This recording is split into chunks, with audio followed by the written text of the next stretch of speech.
I remind myself of these cartoon characters called Pat and Matt. They were one of the most famous cartoons that came out of former Czechoslovakia, which is now Czech Republic and Slovakia, just like former Yugoslavia, of which I will be talking about today. Anyways, Pat and Matt always wore these hats and they were able to absolutely destroy everything they touched. They were supposed to be like Bob the Builder, Mr. Fix-It, but whatever they would touch, they would destroy. And somehow it was always funny, and somehow they always ended up, kind of like shaking their hands at the end, like hugging and finding peace. Peace and reconciliation. Regardless of what happens along the way, you have to return to the starting point. And the starting point is always that peace. In the beginning, we were all friends. Then things happen. And then you have to go back to being friends again. This is what they taught us in school. Shake hands, make peace and go back to your classrooms. That's the only way we can progress. There is no other way. Holding grudges is not going to help us. You can. We're still holding grudges, against Jewish people for murdering Jesus, apparently, 2,000 years ago. Even though Jesus himself apparently forgave. It doesn't make sense. In my podcast, Newfound Reality, I speak of this, and throughout this YouTube channel I speak of this. The point is that the reality that we live in is only about 2,000 years old. Before Jesus, we lived completely differently. During the Roman Empire, what we speak of freedom of sexuality was completely normal, but it was even more advanced than now. It was completely normal to have sexual relationships with minors, with men, with women. They even had slaves, none of which I need to approve or disapprove. I'm only speaking of the reality that apparently existed. And then in 2,000 years ago, Jesus said, no more this, we need to live like this. We're going to have 10 commandments, and we're going to have one man, one woman, and blah, blah, blah. Except for those who are rich and in high-level positions or member of certain groups. So, for example, if you're king of Saudi Arabia, you can have 4 women. Or if you're a Hollywood producer, you can have 104. We all know that everything is a lie, everything is an illusion, everything that we know and understand has been explained to us in these terms of double think, triple think. You must, say one thing, you think another thing, and you do something completely different. That's always been like that. And that's the problem. It's impossible to live in such way and to be honest and authentic to yourself. And this is what I'm trying to do to this YouTube channel. I'm just trying to be myself, because for 40 years I've been whatever I was conditioned to be. Whether I was Bosnian or Korean or Muslim or communist or Christian or a punk rock musician or father, all these things. None of these things truly define us. What defines us is that we, as members of this human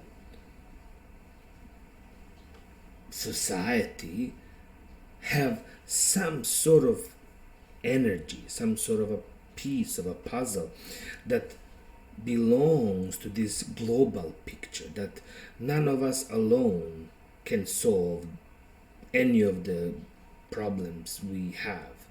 None of us really know why we are here, what we are doing, what the point of this existence is. But if we all put our pieces of our puzzles together, then we can see a bigger picture. So in many ways, our evolution has been the evolution of using our throat chakra, of expressing ourselves, our emotions. Thousands of years ago, when you would say that Earth was, flat or round, you would have been executed. 500 years ago, if you expressed homosexual beliefs, you would have been executed. 200 years ago, if you expressed beliefs in which, saying that both races, white and black, are equal, you would have been executed, because people still supported slavery. So obviously we understand that the evolution is dependent on our ability to speak up, to be our authentic selves, to share our misery and our joy. So that way we can find out what works, what doesn't. Most of us simply live in misery, in our little apartment, stuck in our little worlds. I refuse to be like that. I refuse to be labeled as a refugee, as an immigrant, a musician, a comedian, a professor, a student. None of these labels really apply to me. I am the universe from the first moment to right now. You can see that through our existence. The DNA has played a very important role in our society. Look, we started, with a certain idea that has been pushed to the generations forward. If I look at my son, who is, 16 years old, who basically woke up one day, started speaking, picked up a bass guitar and started playing songs that I have been playing my whole life, that I've been wanting to play my whole life on the bass guitar, but I couldn't, because you cannot do both. Play the guitar, play the bass, sing. But the things that I wanted to do, he's doing now, without me installing this into him. Let's say even if I tried and played certain music to him every single day and forced him to memorize certain things, I still would have not been able to shape him the way he is shaped. Mentally, physically, emotionally, he is his own person. Yet he is me and I am him. I am my father, he is my father too. So there's that continuum of ideas that have been pushed through our DNA.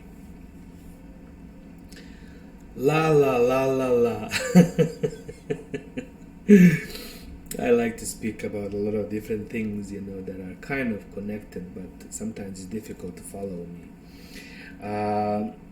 Yes, I am making this video today to announce the tour, or the truth and reconciliation, the peace and reconciliation tour.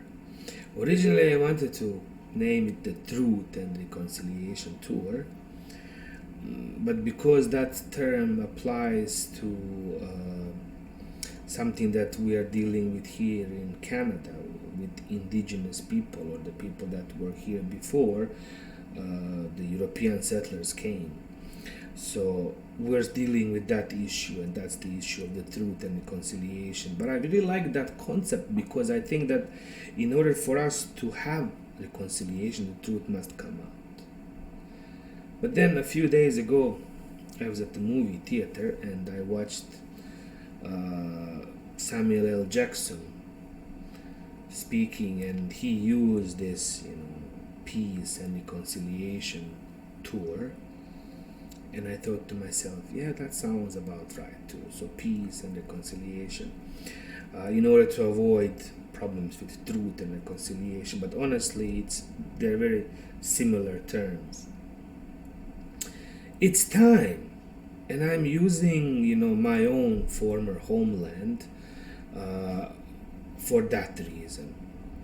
I'm going back to the Balkans, which is completely divided. We have Bosnia and Herzegovina, we have Serbia, and we have Croatia that are exactly the same countries that speak the same languages, eat the same food, listen to the same music. Yet we are constantly trying and pushing, different agendas and trying to make us different. I've already said this so many times. It's like the Americans and Canadians saying, to each other, we're different.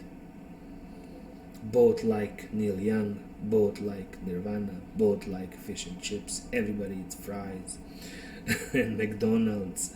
The political system is different, but the political system is not something that is cultural. That is something that is basically created by the elites to control us, which is fine because we need to be controlled. One of the greatest problems that we have is the pollution, and it comes from a certain fact, from a simple fact that when you go out, you don't pick up your own trash. You have seen this before. People go out in public, have a bag of chips, throw it on the floor, drink a cup of coffee, throw it into the nature. The moment you stop doing that is the moment we can evolve and become something more than what we are now. And this is something that we speak of in communism, the higher level of being. The understanding that my pain is your pain and that my happiness is your happiness, that is huge. That you don't pollute, you don't throw garbage because you realize that this street belongs to you. That everything is your job and your responsibility. And it's a very difficult way to live because there's way too much responsibilities placed on one individual. But in the society that we live in now, there is also way too much responsibility. I'm being bombarded with news about Israel, about Palestine, about Ukraine, about homelessness in Canada, about the economy, about Donald Trump, about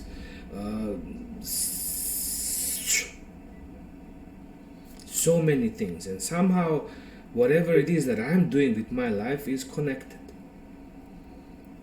If I'm buying a certain product, I am contributing to this.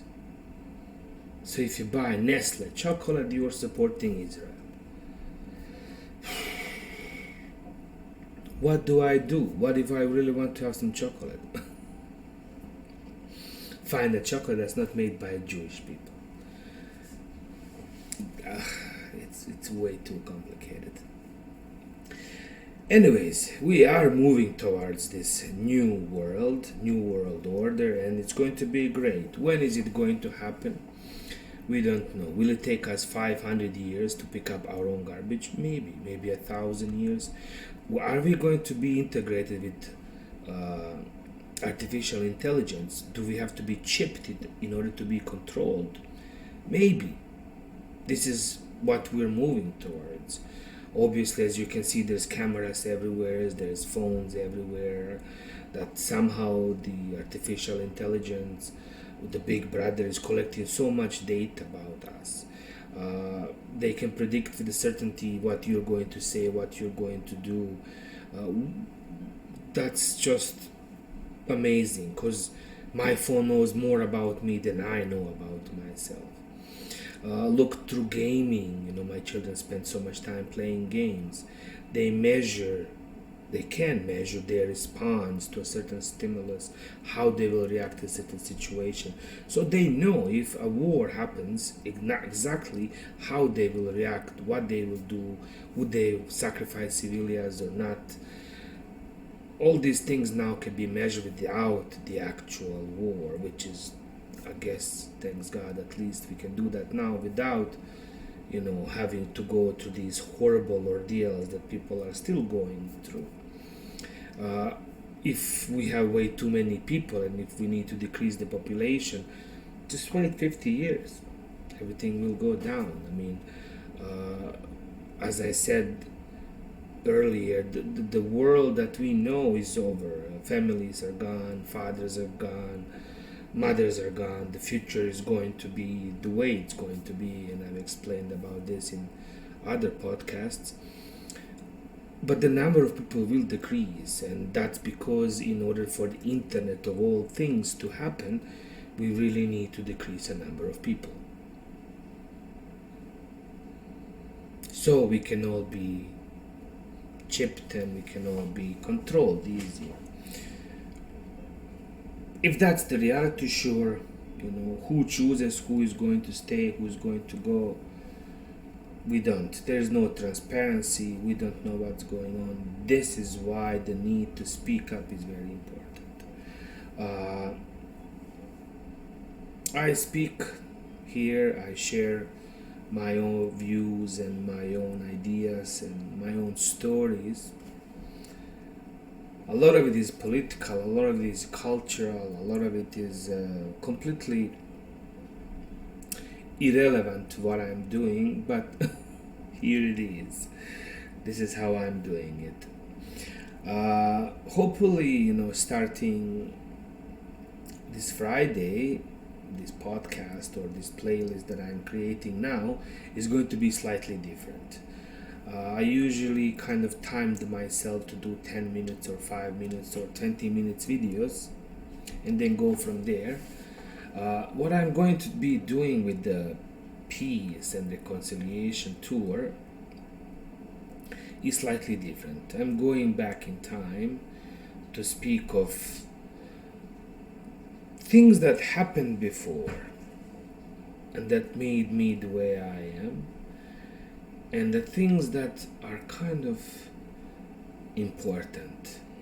So as I am going back in time, I'm going to be introducing certain ideas, certain concepts that are very important to all of us, and that is friendship, that is sacrifice, that is love, family, because all of these have to be revalued. I do believe that we have completely lost the moral compass in many ways because our understanding of the world has been completely clouded with everything that's going on around us, and that's fine. Like me too, there's way too much happening in front of us and we're still unable to process. The pure fact that my children are still playing Nirvana songs tells us that whatever Kurt Cobain was speaking about ages ago, that everyone is gay, is still not accepted. We are unable to accept certain realities of life, and that's going to be a problem. I am still unable to speak up about some issues that have been bothering me my whole life. Not just me, but pretty much everyone else. Because it's not time. You're ahead of the century, In 100 years, things are going to be completely different. Look where we are now and imagine where we were like 100 years ago. Everything's changed. Our fashion, for example. Yes, so December in the Balkans, we're starting with Austria, we're going to Croatia, Bosnia and Herzegovina, and Serbia. We're going to see people, go to concerts, go to soccer matches. I'm going to talk to people who were on different sides of the world, who were my friends, who are my friends. And hopefully this all brings certain new direction in my own life and in everybody else's too, because through my own experience I would like to build bridges where there's only wild rivers crossing now. For many years while visiting Bosnia and Herzegovina, I would attempt to go to Serbia or Croatia, and I always failed because of unhealed wounds that we still have. But it's time. It's time to go back and to have fun, because that's probably the only way you can do something. It's not late, it's never too late. The change is inevitable. We are the change. So, see you in the next video, and see you on the ground. I love you. And